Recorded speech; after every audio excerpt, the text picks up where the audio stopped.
자, 우리가 지금 야곱의 얘기를 보고 있어요. 야곱. 자, 야곱의 얘기가 27장부터 시작이 돼서 이제 36장 이제 에서의 족보로 끝나기까지 야곱의 얘기가 끝나게 되는데, 그 다음에는 이제 37장부터는 요셉의 얘기로 50장까지 가게 되고요. 보면은 12장부터 아브라함의 이야기가 시작해서 거의 25장, 이제 아브라함이 죽을 때까지 25장까지 아브라함의 이야기가 가고, 그 다음부터 이제 이삭의 얘기가 들어가는데, 사실은 이삭은 이렇게 돼 있어요. 이삭 자신의 생애가 단독적으로 보도되기보다는 이삭의 생애 전반부는 아브라함의 생애와 연관돼서 나타나고요. 이삭의 생애 후반부는 아들 그 야곱과 연관되어져서 이렇게 나오는 경우가 많아요. 그러니까 이삭은 아브라함과 야곱과 더불어서, 그러니까 참 평화로운 사람이죠. 이 사람은 항상 뭔가 이렇게 남하고의 관계 속에서 그 관계를 잘 이렇게 만들어가는 그런 삶을 살았던 사람인데, 자, 그리고 나서 이제 그 다음부터 이제 야곱의 생애가 27장부터 이렇게 이루어지고 37장부터 요셉의 생애가 끝까지 이루어지고, 이렇게 우리가 창세기를 나눌 수 있어요. 우리가 창세기에서 지금 우리가 4명의 족장들의 이야기를 살펴보고 있잖아요. 아브라함과 그리고 이삭과 그리고 야곱과 그리고 요셉, 이렇게 4명의 족장을 살펴보면서 단순히 이 족장은, 4명의 족장은 단순한 인물이 아니라 하나님을 잘 섬기고, 그리고 하나님께서 복을 주시고, 그리고 하나님과 동행하고, 그리고 그들을 통해서 하나님 자신을 계시하시는, 그래서 그들의 역사를 쫓아가다 보면은 단순히 그들이 참 잘 살았다, 잘 믿었다가 아니라 그들의 생애를 쫓아가다 보면 우리가 자연스럽게 하나님의 계시, 하나님이 어떤 분인지를 보여주시는 그러한 그 말씀을 우리가 배우게 되는 것입니다. 그래서 항상 성경을 배울 때 뭐 흔히 강조하지만은 사람에게 초점 맞추기보다는 하나님께 초점 맞추자, 이렇게 얘기를 하는 게, 그 사람의 생애를 통해서 하나님이 보여주시고자 하시는 것은 뭐냐면은 내가 너에게 바로 이런 하나님이다, 이걸 보여주고 싶으신 거예요. 그러니까 아브라함에게 나타나고 이삭에게 나타나고 야곱에게 있었던 일, 그리고 요셉에게 일어났던 일들을 통해서 하나님은 누구에게 말씀하시려고 하는 거예요? 나에게, 지금 나에게 무엇에 대해서 말씀하시려고 하는 거예요? 하나님이 어떤 분인지를 보여주시고 싶은 거예요. 우리가 성경을 볼 때 그렇게 이해를 하면 잘 본 것이다, 이렇게 볼 수 있습니다. 야곱이 형의 축복을 뺏었지요. 어머니하고 공모해서 이제 그 아버지도 속이고 형도 속여서 축복을 뺏었어요. 그래서 형이 이제 그것에 대해서 죽음으로 위협하니까는 야곱은 피해서 하란 땅에 지금 도망가 있습니다. 외삼촌의 집에. 거기에서 이제 야곱은 결혼까지 하게 됩니다.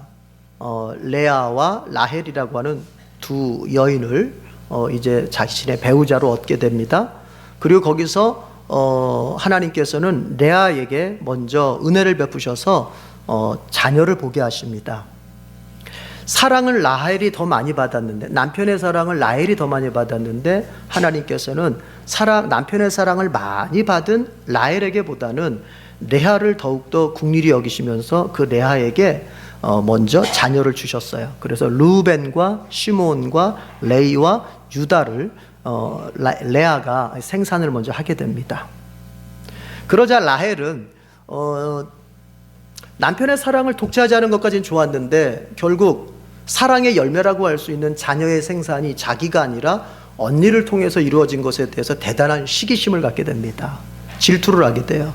그래서 이제 라헬이 야곱한테 막 따지듯이 나에게도 빨리 자식을 좀 낳게 해라, 이렇게까지 막 항변을 하는데, 이제 야곱은 아니, 생명은 하나님께서 하시는 일이지 내가 그걸 대신할 수 있겠느냐, 이렇게 또 이제 야곱과 라헬 사이에 이제 불화가 있기도 한 거죠. 그러자 라헬이 자기의 몸종이었던 빌하를 야곱에게 첩으로 주게 됩니다. 당시에는 고대 사회에서는 몸종이 자녀를 낳으면은 그 자녀를 주인의 아들로, 그 여주인의 아들로 이렇게 입양을 시킬 수가 있거든요. 그러니까 그런 전통을 이용해서 라헬은 자기의 몸종인 빌하를 야곱에게 주어서 이제 먼저 자식을 낳게 됩니다. 그 자식이 누구냐면은 빌하가 낳은 자식이 바로 단하고 납달리인데, 우리 표시했나요? 30장? 하나도 안 했나요? 표시? 하나도 안 했나요? 1절 했나요? 예, 그 1절이 표시가 돼 있군요. 그러면 5절 표시해 볼까요? 5절. 자, 5절 지도 표시해 보죠. 5절 지도 표시하겠습니다.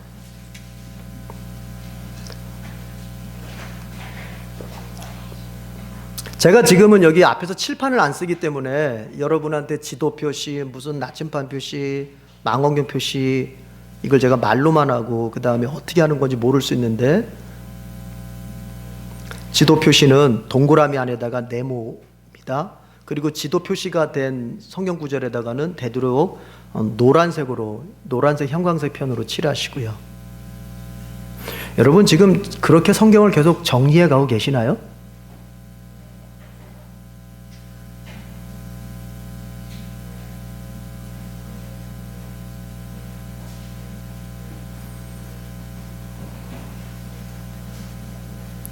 작은 것을 성실하게 할 줄 알아야 믿음이 좋아지는 거예요. 무슨 대단한 40일 금식 같은 거 해서 믿음이 좋아지는 게 아니고 그건 다 쇼예요, 쇼. 중요한 것은 교회가 제공하는 소소하고 작은 것들에 대해서 성실한 마음으로 끝까지 그것을 감당할 때 믿음이 좋아지는 거예요. 저는 항상 에덴교회에서 목회할 때 특별한 걸 통해서 믿음이 좋아지는 비법을 가르쳐 준 적이 없어요. 그리고 그것은 잊지도 않고 항상 하나님이 성실하신 것처럼 우리가 성실함으로 믿음이 성장하게 하길 바라시거든요. 우리 자녀들이, 여러분, 어느 날 우리 자녀들이 그냥 피둥피둥 놀다가 아무 노력도 안 하다가 어느 날 갑자기 대박 쳐서 성공했다. 여러분 이렇게 아셔야 돼요. 그 자녀의 성공은 대단히 위험스러운 성공이에요.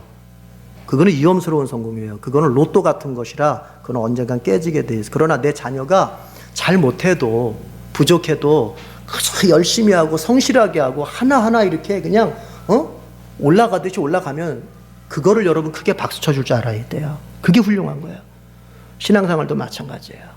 신앙생활도. 자, 교회가 이렇게 성경 공부하거나 그럴 때 애초에 우리가 시작할 때처럼 초심으로 그것을 잘 유지해 갈 때 그게 믿음이 성장하는 거예요. 자, 보겠습니다. 다 같이 읽어보겠습니다. 5절, 30장 5절 시작. 빌하가 임신하여 야곱에게 아들을 낳은지라. 빌하는 누구냐면은 바로 라헬의 몸종이에요. 그런데 라헬이 이제 어떻게 했어요? 그 빌하를 자기가 지금 임신을 못하니까 빌하를 야곱에게 주어서 아들을 낳게 한 겁니다. 그 아들이 누구냐면은, 자, 표시해 볼게요. 분홍색 펜으로 6절 맨 끝에 보면은 단이라는 이름이 있어요. 단 있습니까? 거기다가 주황색으로 이렇게 칠해 보세요. 단. 그리고 그 단의 뜻이 뭐라고 돼 있어요? 밑에 각주에 보니까 억울함을 푸심 그렇게 돼 있죠. 그러니까 하나님께서 내 억울함을 풀어 주셨다 이런 얘기인데, 자, 그리고 또 빌하가 누구를 낳게 되냐면은 8절의 끝에 보면은 납달리 그렇게 나와 있어요. 납달리 있죠? 거기도 주황색으로 칠하시고요. 그리고 뜻을 보니까 뭐라고 돼 있어요? 경쟁 이렇게 돼 있어요. 경쟁함, 경쟁. 그러니까 여러분, 보통 부모들이 자식의 이름을 지으면 어때요? 자식의 이름은 그 자식이 지었어요? 그 자식의 이름은 누가 지어줘요? 부모가 지어주잖아요. 그래서 자식의 이름 속에는 그 부모의 어떤 사상과, 우리 신자들 같으면 우리의 신앙관이 사실은 거기에 투영되어 있어요. 그래서 요즘에 보면은 거의 예측할 수 있습니다. 예를 들어서 예자가 들어가는 이름, 은자가 들어가는 이름, 거의 교회 다니는 애들이에요. 들어보면 거의 보면은, 그죠? 왜냐면은 나의 자녀의 이름 속에 나의 어떤 신앙관을 투입하고 싶은 거예요. 나의 자녀의 이름 속에 나의 어떤 사상을, 나의 철학을, 나의 인생관을 담고 싶은 거예요. 그게 그렇게. 그게 부모의 마음이에요. 그러니까 성경도 마찬가지. 성경에 나온 사람들도, 그러니까 성경에 있는 사람들도 가만히 보면은, 예를 들어서 한나가 사무엘을 어떻게 얻었어요? 임신 못하는 여자가 하나님 앞에 죽도록 기도해가지고 사무엘을 얻었잖아요. 그래서 이름이 뭐라고 해요? 사무엘. 하나님께서 들으신다 이 말이에요. 하나님이 응답해 주셨다, 들어주신다, 이런 얘기잖아요. 그러니까 자기의 어떤 신앙관이 거기에 투입이 되는 거예요. 마찬가지예요. 라헬이 이름을 짓기를 단 그렇게 졌어요. 하나님께서 내 억울함을 풀어주셨다. 억울했다는 거죠. 뭐가 억울했을까요?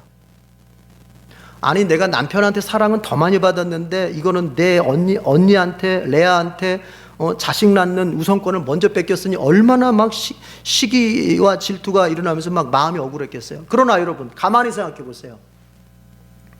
억울하면은 라헬이 억울하겠어요? 레아가 억울하겠어요? 레아가 억울하죠. 왜 레아가 억울하겠어요? 아니, 먼저 결혼해서, 아니, 첫 번째로는 자기가 원해서 막 결혼한 것도 아니고, 아버지에 의해서 결혼했고, 그리고 동생 라헬보다 먼저 결혼했어요. 우선권은 항상 누구에게 있어요? 레아한테 있어야 돼요. 그런데 어땠어요? 항상 동생에게 다 뺏겼어요. 남편도 동생에게 뺏기고, 모든 좋은 것들을 야곱이 항상 라헬에게 먼저 줬어요. 얼마나 그 마음이 속상하겠어요. 속상하면은 레아가 먼저 속상해야 되겠어요? 레아가 속상해야 되겠어요? 라헬이 속상해야 되겠어요? 레아가 속상해야 되는 거예요. 그러나 레아는 단 한 번도, 여러분, 내가 억울하다 이렇게 하질 않았어요. 그런데 라헬은 뭐예요? 자기가 억울하다는 거예요. 야, 이 여자는 정말 인격이 조금 문제가 있어요. 여러분, 그런 겁니다. 시기심이 가득하고 피해의식이 가득한 사람은요, 항상 억울해요. 사실은 현실적으로 정말 따지고 보면은 나보다 이 사람, 상대방이 더 사실은 억울하고 더 정말 마음이 상처가 크고 한데, 피해의식에 젖어 있는 사람은요, 항상 내 상처가 제일 크고, 내가 항상 제일 억울하고, 내가 항상 마음이 제일 속상하고, 이 세상에서 제일 고난받는 사람은 누구다? 나다. 나는 주님의 십자가보다 더 큰 십자가 지고 있다, 이렇게 믿고 살아가는 사람들이 바로 피해의식에 젖어 있는, 이거는 따라합시다. 약이 없다. 약이 없습니다. 피해의식에 빠진 사람을 건져낼 수 있는 길이 없어요. 오직 길이라고 한다면 딱 하나예요. 자기 스스로가 깨달아서 그곳에서 내가 벗어나야 되겠다, 이 마음밖에 없어요. 어떠한 심리적인 요법, 어떠한 옆에서 별것으로 다 도와줘 본들, 여러분, 그게 효과를 그렇게 크게 발휘하지를 못해요. 중요한 건 뭐예요? 아하, 내가 그동안 내 연민에 너무 빠져 있었구나. 내 자기 연민. 여러분, 자기 연민은 그것은 병입니다. 자기 연민은 절대로 인생에서 도움되는 게 절대로 없습니다. 자기 연민은 내 인생을 오히려 마이너스 시킵니다. 그래서 신자는 절대로 주 안에서 구원받은, 그리스도 안에서 중생한 내 자신을 사랑할 수는 있어도 나를 연민, 쓸데없이 어떤 피해의식적 연민에 빠지면 안 돼요. 자기 연민에 빠지면 주변의 모든 사람들이 다 뭐냐? 나한테 적입니다. 다 적입니다. 내 마음 알아주는 사람은 한 사람도 없습니다. 다 나에게 상처만 주는 사람들로만 보입니다. 그런 거예요. 라헬이 그런 거예요. 라헬이. 여러분, 근데 우리 객관적으로 한번 봐요. 레아가 더 환경이 좋아요? 라헬이 환경이 더 좋아요? 라헬이 환경이 더 좋아요. 아니, 남편의 사랑을 독차지하고 있잖아요. 아니, 아내로서 남편의 사랑을 독차지하는 것만큼 가장 좋은 환경, 가장 좋은 조건, 여러분, 또 있을까요? 없어요. 그런데 뭘 억울해요? 오히려 언니한테 무슨 마음 가져야 돼요? 미안한 마음 가져야죠. 언니한테 죄송한 마음 가져야죠. 그래도 언니가 나보다 조금 못생겼어도 그래도 먼저 결혼한 언니인데, 그래서 어떻게 해야 돼요? 여보, 오늘은 나하고 있지 말고 좀 언니하고도 좀 있어, 이렇게 좀 해줘야 되는데 이게 없어. 그냥 움켜줘. 그냥 자기 것만 채워. 그저 내 감정만 만족되면 돼. 그저 그냥 나만 기분 좋으면 돼. 내가 기분 좋을 수 있으려면 다른 사람들은 어찌하든지 상관없어. 여러분, 이런 사람 옆에서 살면 정말 고통스럽습니다. 지옥은 딴 데 있는 게 아니에요. 자기 만족밖에 모르는 사람 옆에 사는 게 지옥이에요. 이게 고통이에요. 여러분, 공동체도 마찬가지입니다. 가정도 그렇고 교회도 그렇고 사회도 마찬가지입니다. 우리가 지금 여기 몇 명이 모여 있습니다만 여기에서요, 어떤 누군가가 그저 자기 만족 자기 기분 좋아지는 것만 최고로 알고 있으면요, 그 주변에 있는 사람들은 그 사람 때문에 말을 안 해서 그렇지 너무 고통스러워지는 거예요. 그런 거예요. 구역에서도 보세요. 구역에서도 어떤 누군가 하나가 그저 나 알아달라, 내 상한 기분 좀 맞춰달라, 내 상처만 알아달라 이러면은 다른 구역 식구들이 되게 불편해지는 거예요. 불편해지는 거예요. 그거는 여러분, 신자는 그리스도 안에서 이미 치료 다 받았습니다. 믿으십니까? 안 믿으시네. 그리스도께서 채찍에 맞음으로 너희가 뭘 입었다? 나음을 입었도다. 믿습니까? 그리스도께서 채찍에 맞으심으로 우리의 육체적, 정신적, 영적 모든 병이 나음을 입었다. 믿으십니까? 그렇다면 더 이상 상처 운운하지 마세요.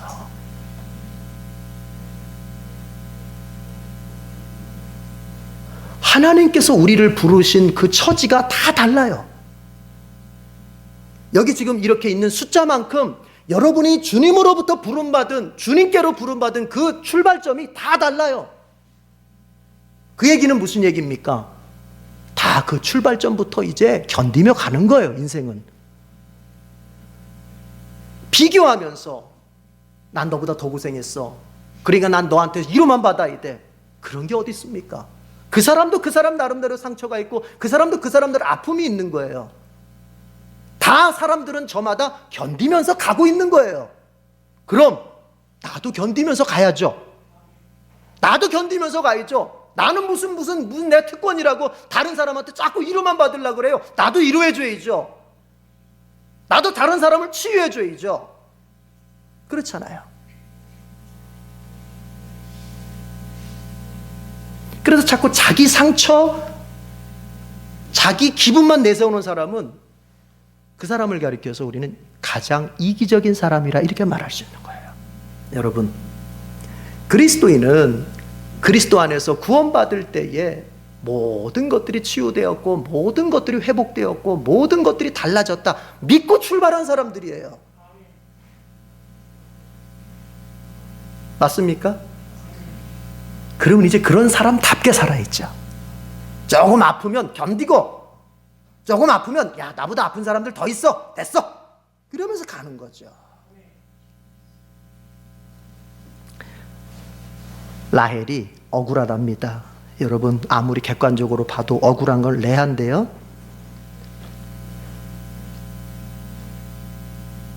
그리고 이 사람 보면요, 라헬을 보면요, 여러분, 마음이 이기적이고 마음이 질투심이 가득하고 그리고 마음이 피해의식적인 사람은요, 언어 자체가 굉장히 공격적입니다.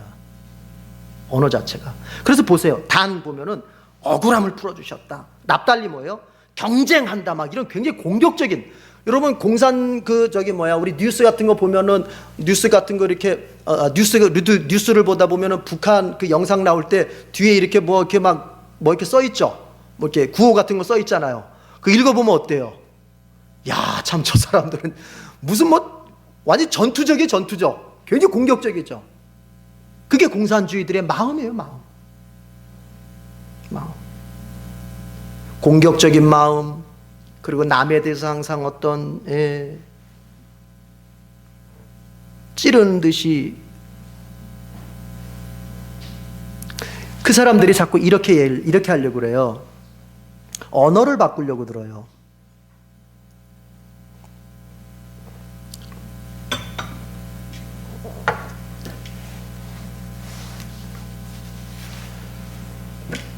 이럴 수 있어요. 이런 사람들이 있어요. 자꾸 말실수를 내가 해. 그런데 그 사람들이 이렇게 합니다. 내가 말실수를 하니까 이제 말 조심해야 되겠다. 틀렸어요. 그렇게 해서 고쳐지는 게 아니에요. 말실수를 한다고 하는 소리는 그 사람이 마음이 그렇다는 얘기예요. 그러므로 말을 고치려고 들면은 뭘 고쳐야 돼요? 마음을 고쳐야 되는 거예요. 마음은 계속 그렇게 유지하면서 말만 쓰는 단어만 바꾸려고 하면은 그럼 바꿔지겠어요?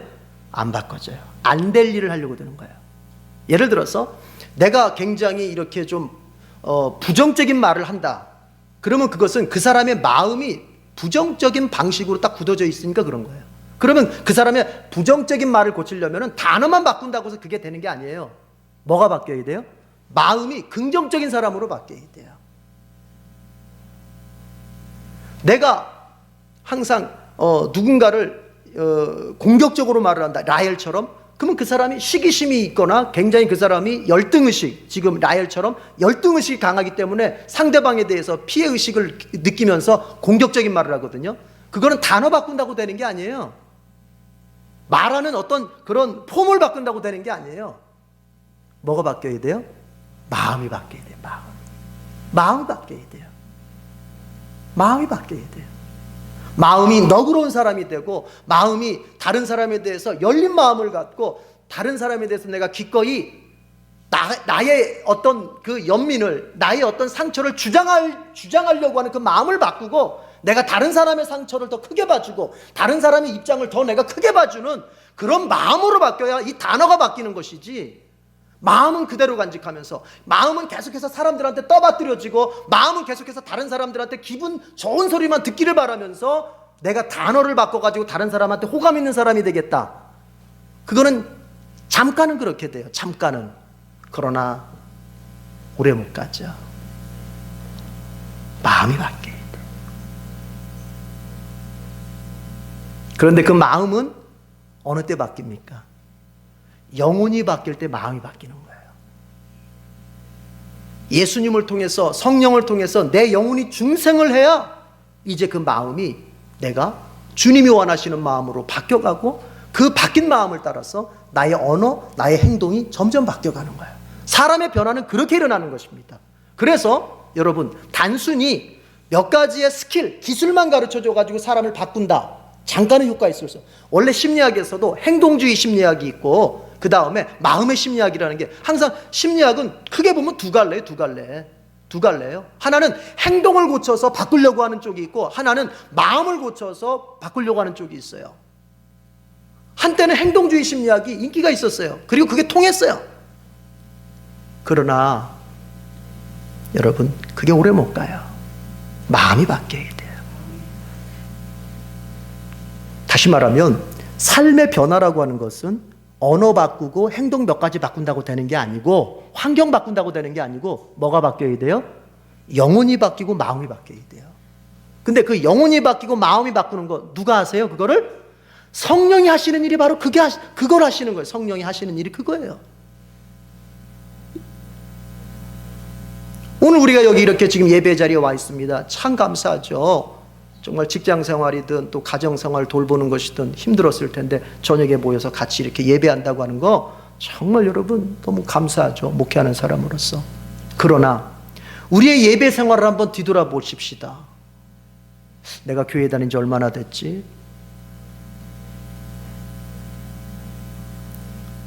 짧게는 몇 년, 오래된 사람은 수십 년 됐지 않겠습니까? 그러면 내 자신이 얼마나 바뀌었지? 한번 생각해 보죠.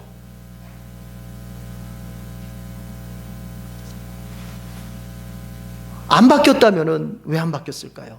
우리는 자꾸 행동을 바꾸려고 든단 말이에요. 말을 몇 가지 단어를 바꾸려고 든단 말이에요. 다음부터는 그렇게 말하지 말자. 다음부터는 내가 절대 그 말 쓰지 말아야지. 주먹을 치면서 막 해요. 근데 어떻게 돼요? 며칠 지나면은 비슷한 상황 되면 어때요? 또 그 단어 또 나오고 팍 올라오고 이렇게 되잖아요. 그 행동 바뀌었을 때 절대로 되질 않아요. 뭐가 바뀌어야 돼요? 영혼이 바뀌고 마음이 바뀌어야 돼요. 자, 그런데 영혼이 바뀌고 마음이 바꾸는 것은 내가 바꿀 수 있는 게 아니에요. 누가 바꿔요? 성령이 바꾸는 거예요. 그게 어려운 거예요. 그럼 성령이 나를 바꿔주셔야 되는데 성령이 누구를 바꿉니까? 성령이 누굴 바꿀까요? 성령은 순종하는 사람을 바꾸는 거예요. 그러니까 우리가 해야 될 일은 성령께 순종하는 삶을 집중해서 막 연습하고 노력해야 되는 것이지, 내가 그 단어를 안 쓰고 내가 그 행동을 막 내가 바꾸는 게 아니에요. 나는 성령께서 기도해라, 너 기도해. 그러면 기도하고, 성령께서 너 침묵해라 그러면 내 침묵하고, 성령께서 하라고 하는 그대로 나는 따라가면은 이제 성령이 내 영혼을 바꾸고 내 마음을 바꿉니다. 그러면 이상하게 내가 그 말 안 하게 되고 그 행동, 그 습관 안 하게 되는 거예요.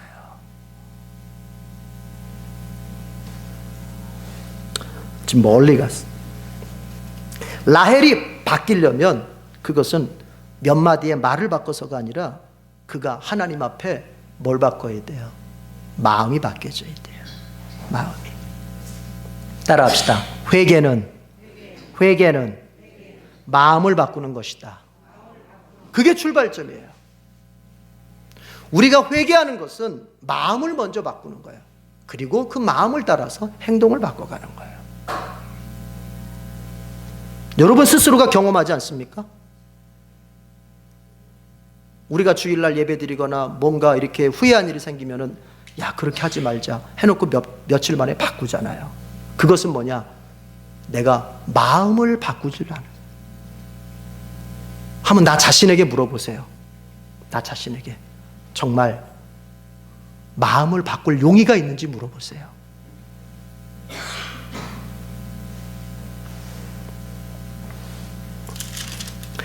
라헬이 그렇게 비라를 통해서 이제 단과 납달리를 낳으니까 레아도 자기의 시녀인 몸종인 실바를 야곱에게 줍니다. 그래서 아들을 낳게 되는데요. 자, 10절 지도 표시하고 읽어보겠습니다. 10절 다 같이요. 시작. 레아의 시녀 실바가 야곱에게서 아들을 낳음에 하놓고 11절 맨 끝에 갓 있죠. 갓 거기다가 색칠하시고 13절 아셀 있죠. 아셀 맨 끝에 아셀. 갓은 뜻이 뭐예요? 복됨. 복되다는 얘기죠. 내가 복된 여인이구나. 아셀은요? 기쁨. 아하, 내가 기쁜 사람이구나. 그러니까 피해의식이 없는 사람은 말이 이렇게 나와요. 야, 난 복된 사람이다. 난 정말 기쁜 사람이다. 그죠? 공격적이지가 않아요. 만족해요. 그렇죠.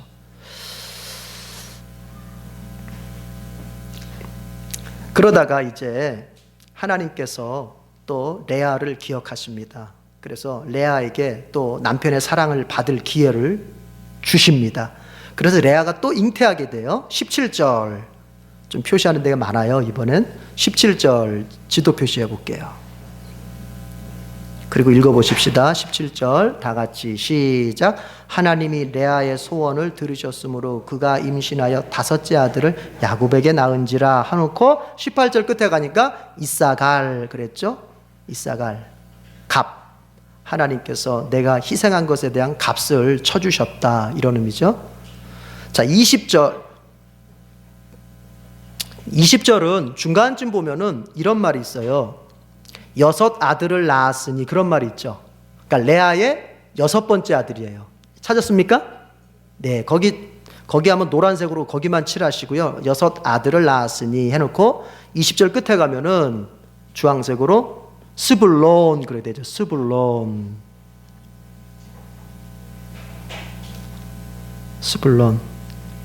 거한다는 의미죠. 이제 내가 아들을 남편에게 많이 낳아줬으니까 그 남편이 이제 나와 정말 더 친밀하게 더 많이 거할 것이다 이런 의미가 있겠죠. 그리고 21절에 가면요, 레아가 딸을 하나 낳습니다. 딸. 자, 중간쯤 보면 딸 거기다가 노란색을 칠하시고요. 그리고 끝에 가서 주황색으로 디나 그렇게. 왜냐하면 디나가 나중에 이제 34장쯤 가면은 디나가 큰 사건이 일어납니다. 디나가 큰 사건. 이름은 보통 안 써요. 성경에서 딸 이름은 안 쓰는데 이게 특별히 쓰는 이유는 뭐냐면 나중에 디나가 큰 사건을 당하게 됩니다. 그래서 이름을 먼저 보여주는 것 같아요. 자, 22절 거기 지도 표시합시다. 이제 읽어보겠습니다. 22절은 시작. 하나님이 라헬을 생각하신지라 하나님이 그의 소원을 들으시고 그의 태를 여셨으므로 이제 하나님께서 모든 끝에 가서 이제 라헬에게 한 번 기회를 주십니다. 그래서 라헬이 출산하게 되는데 그 사람이 누구냐면 바로 이름도 유명한 요셉이죠. 요셉. 24절에 가면 요셉 있죠. 요셉.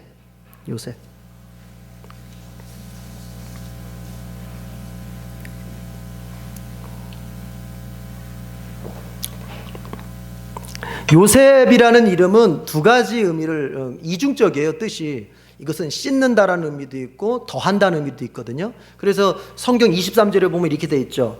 요셉을 낳으면서 뭐라 그랬어요? 하나님이 내 부끄러움을 씻어주셨다 이렇게 라헬이 얘기하는 거죠. 내가 여태까지 자식 낳지 못하는 참 이런 수치스러운 부끄러움이 있었는데 이것을 하나님께서 씻어주셨다 그런 뜻으로 요셉이라는 이름을 주신 것이고 또 뭐냐면은 소망을 거기다 또 이제 라헬이 표현했어요. 요셉 외에도 나에게 다른 아들 좀 또 주셨으면 좋겠다 이렇게. 그래서 요셉이라는 의미에는 씻음 그리고 더함 이런 뜻, 이중적인 뜻이 있어요. 그래서 나중에 라헬이 한 명을 더 낳게 되죠. 그게 누구죠? 베냐민이죠. 베냐민. 막내 아들 베냐민을 낳게 되죠. 베냐민을 낳으면서 라헬은 어떻게 됩니까? 그때 죽죠. 산고로 인해서 죽게 돼요. 출산하다가. 자, 이렇게 됐습니다. 그래서 우리가 지금 이제 야곱의 아들들을 다 지금 우리가 이제 정리를 했는데 이렇게 해서 낳은 아들이 몇 명이다? 12명이다. 이 12명이 왜 중요하죠? 이 12명이 바로 이스라엘의 지파를 형성하는 12지파의 조상들이기 때문에 중요한 거예요. 12지파의 조상들. 그러니까 야곱은 아브라함이 이스라엘이라고 하는 민족의 최초의 건국 시조라면은 실제적인 시조는 누구냐면은 바로 야곱이에요. 야곱으로부터 12명의 아들이 이제 태어나게 되고 그 12명의 아들이 바로 이제 나중에 요셉의 아들들까지 포함해가지고 12지파를 형성하게 되는 그런 우리가 역사를 보게 됩니다. 자, 그랬을 때 이제 자녀를 요셉까지 낳았을 때 이제 마지막 정리하고 마칩시다. 야곱이 자기 외삼촌 라반에게 이렇게 얘기를 합니다. 자, 25절 다 같이 읽어보겠습니다. 표시 없이 25절만 읽어보겠습니다. 시작.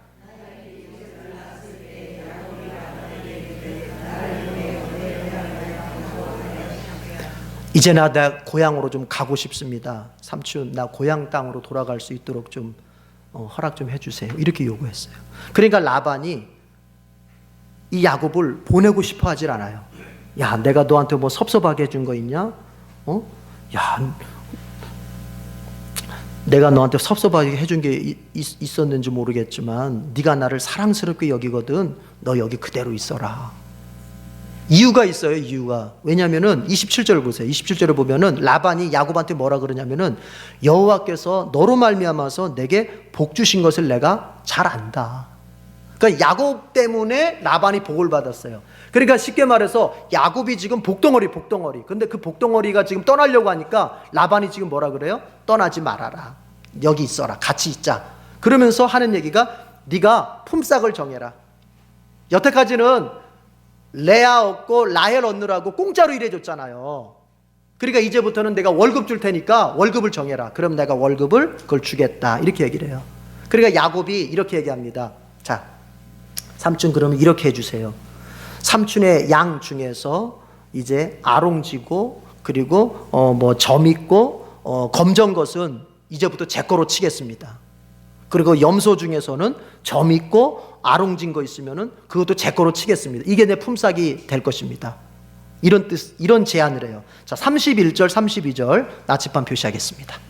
31절 32절 제가 방금 말씀드린 내용이에요. 31절 32절 나침반 표시하고 읽어보겠습니다. 시작. 라반이 이르되 내가 무엇으로 내게 주랴? 야곱이 이르되 외삼촌께서 내게 아무것도 주시지 않아도 나를 위하여 이 일을 행하시면 내가 다시 외삼촌의 양떼를 먹이고 지키리이다. 오늘 내가 외삼촌의 양떼에 두루 다니며 그 양 중에 아롱진 것과 점 있는 것과 검은 것을 가려내며 또 염소 중에 점 있는 것과 아롱진 것을 가려내리니 이 같은 것이 내 품삯이 되리이다. 이런 얘기를 해요. 양 중에서 아롱진 것, 그러니까 얼룩얼룩한 거, 그죠? 그다음에 점 있는 거, 검은 거, 그거 나 주십시오. 염소 중에도 점 있는 거, 아롱진 거 있으면 저 주십시오. 양은 원래 무슨 색이 많아요? 하얀색이 많잖아요. 근데 거기에 하여튼 칼라가 들어가면 저 주십시오. 염소는 원래 무슨 색이 많아요? 검은색이 많잖아요. 그런데 만약 거기에 얼룩덜룩한 거 있으면 저 주십시오. 뭐 이런 얘기를 이제 한 거예요. 그랬더니 라반이 좋다, 그렇게 하자, 이렇게 허락을 했어요. 왜냐하면 라반은 야곱보다 항상 꽁수가 더 센 사람이잖아요. 어떻게 하느냐, 자기 아들한테 얼룩진 것들, 얼룩진 양, 하여튼 야곱의 재산이 될 만한 양하고 염소는 자기 아들한테 다 맡겨가지고는 야곱으로부터 3일 정도 떨어져, 3일을 가야 만날 수 있는 거리에 떨어져 있게 만들어요. 그러니까 지금 야곱한테는 전혀 아롱진 거, 검은 거 이런 게 아무것도 없게 된 거예요. 이해가 되시죠? 예.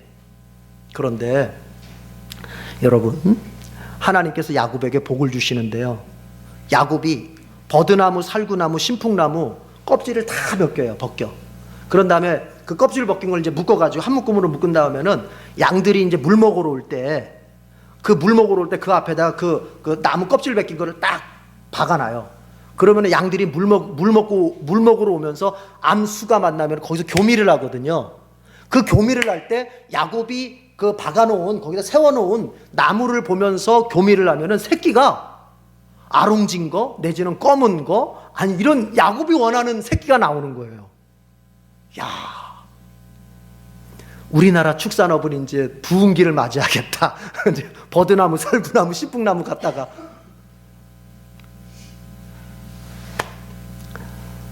당시에 이게 하나의 그들의 하나의 전통이었대요. 전통.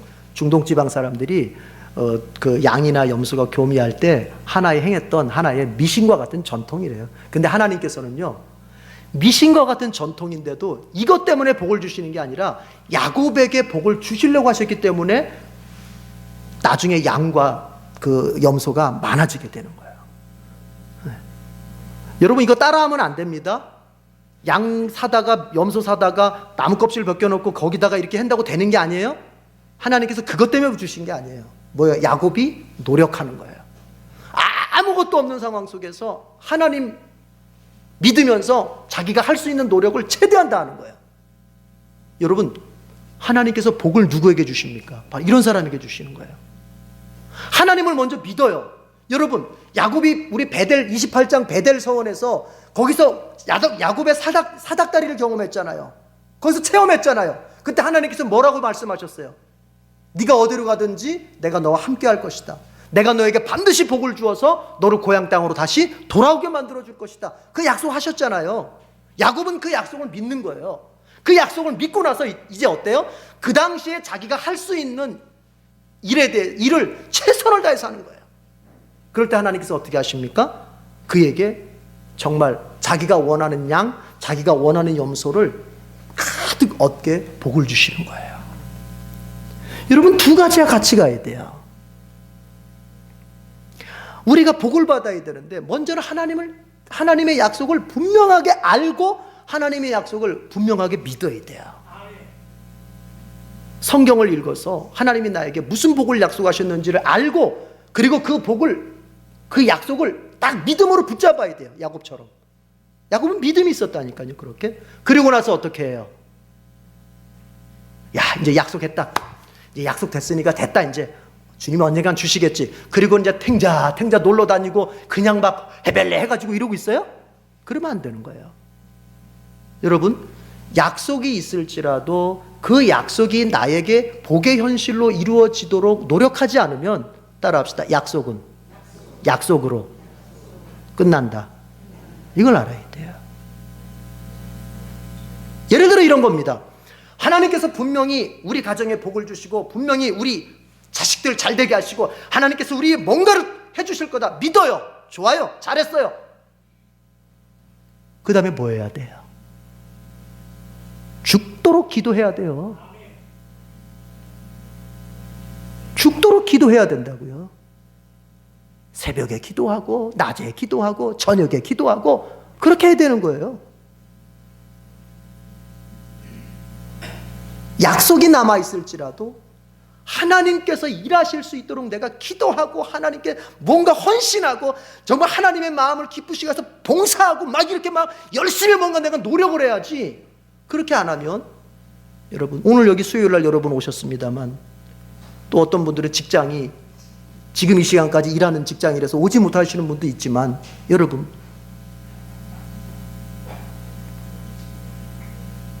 하나님께서 믿는 자들에게 약속을 다 주셨다 하셨을 때, 복의 약속을 주셨다 하셨을 때, 누군가는 그 복의 약속을 믿고 정말 새벽에 나와서 이렇게 수요일날 나와서 하나님 앞에 때가 되면 그냥 나와서 울면서 주님 그 복을 내게 이뤄달라고 그렇게 기도하는 사람과, 되겠지 언젠가는 되겠지 하면서 그냥 가는 사람하고, 여러분 같을 수 있을까요?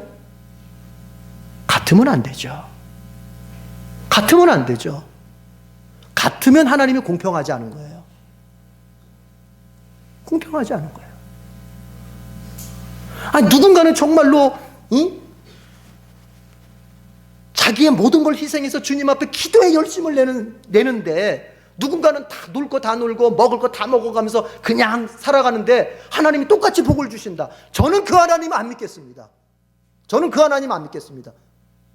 그건 공평하지 않은 거예요. 야곱은 바로 그런 정신으로 살았던 거예요. 하나님의 복의 약속을 믿어요. 내가 그 베델 땅에서 하나님이 나에게 약속하셨던 그 복을 내가 반드시 믿어요. 내가 너와 끝까지 같이 할 것이다. 그리고 너에게 반드시 내가 번영의 복을 줄 것이다. 그리고 내가 너를 이 고향 땅 가나안 땅으로 다시 돌아오게 만들 것이다. 이 약속을 반드시 믿어요.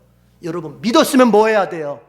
이제 그 하나님께서 내게 복을 주실 수 있도록 내가 노력하고 기도하고 현실에서 내가 애쓰고 땀 흘리고 이런 그릇을 준비해야죠. 우리 그렇게 사십시다. 내 노력만으로도 안 돼요. 그리고 약속을 마음으로 믿는 것만으로도 안 돼요. 뭐예요? 두 가지 같이 가는 거예요.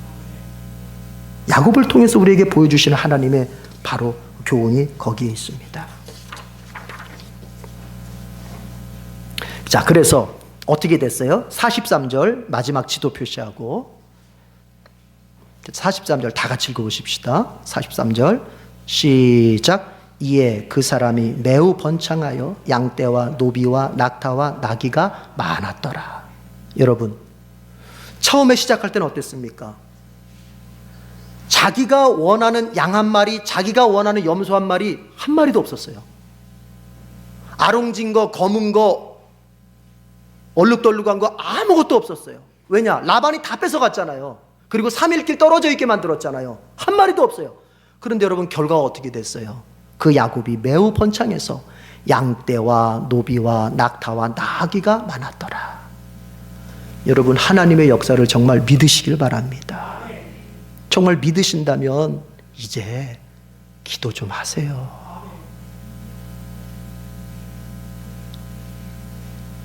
먼저는 잘 살기를 바라세요. 여러분, 잘 살기를 정말 바라십니까? 잘 되기를 바라십니까? 주님은요, 잘 되기를 바라는 사람에게 복을 주시기를 원하세요. 정말 잘 되기를 바라고 잘 살기를 바라는 마음, 그 꿈이 있어야 돼요. 꿈이. 야곱에게서 우리가 배울 것은 정말 내가 하나님의 복을 받고 싶다. 내가 태생적으로는 차남으로 태어나가지고는 그 복을 받을 수 없지만 나 어떻게 해서든지 하나님의 복을 받고 싶다. 이건 야곱한테 배워야 되는 거예요. 환경 핑계대면서 환경 핑계대고 내가 이래서 피곤하고 저래서 힘들고 내가 이래서 안 되고 이제 좀 핑계대는 건 그만하고 야곱을 통해서 배워야 될 건 그거예요. 환경을 뛰어넘는 어떤 정신력이 있어야 돼요. 환경을 뛰어넘어서 내가 하나님의 복을 받고 환경을 뛰어넘어서 내가 내 인생 가운데 정말 더 잘 되는 것을 내가 이루겠다고 하는 그 열정과 그 목표와 그 노력이 있어야 돼요. 에덴교회 교우들을 보면서 오늘 수요일날 나오신 분들을 두고 하는 말이 아니라 안타까운 때가 있어요. 맨날 하는 얘기는 목사님 잘 살고 싶어요. 너무 힘들어요. 그래? 그럼 기도해. 오늘도 안 나왔어. 이거 어쩌자는 겁니까?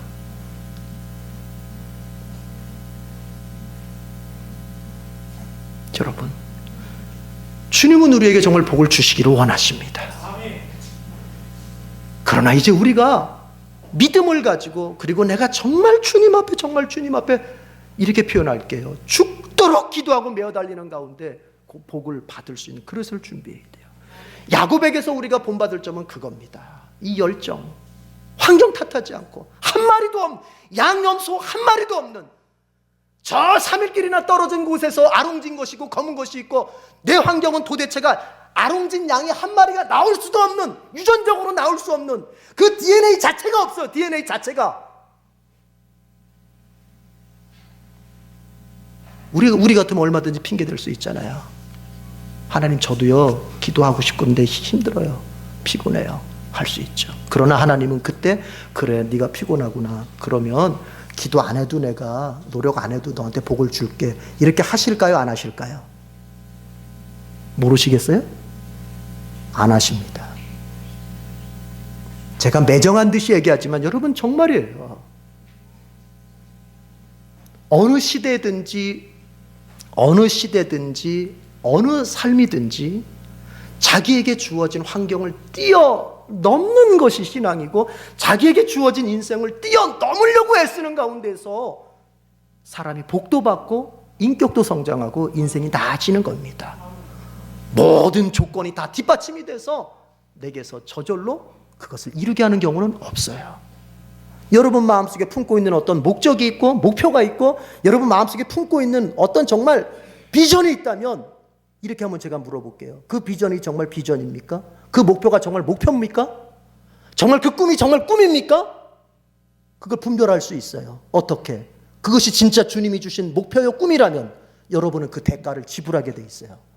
뭐를 통해서? 기도로, 하나님 앞에 대한 헌신으로 그걸 지불하게 돼 있어요. 대가를 지불하지 않는 꿈은 개꿈이고, 대가를 지불하지 않는 비전은, 그것은 사단이 나 자신을 착각시키는 그런 착각이 지금 비전이 아닌 거예요. 얼마나 기도하고 있습니까? 얼마나 매달리고 있습니까?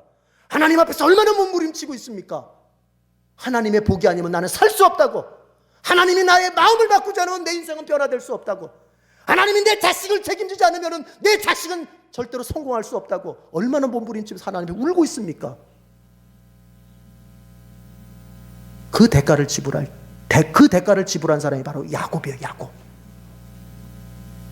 그 대가를 지불할 때 하나님은 야곱을 절대 실망시키지 않았어요. 전혀 DNA조차 없는 그곳에서 모든 것이 번창해지도록 하나님이 역사하셨다는 거예요.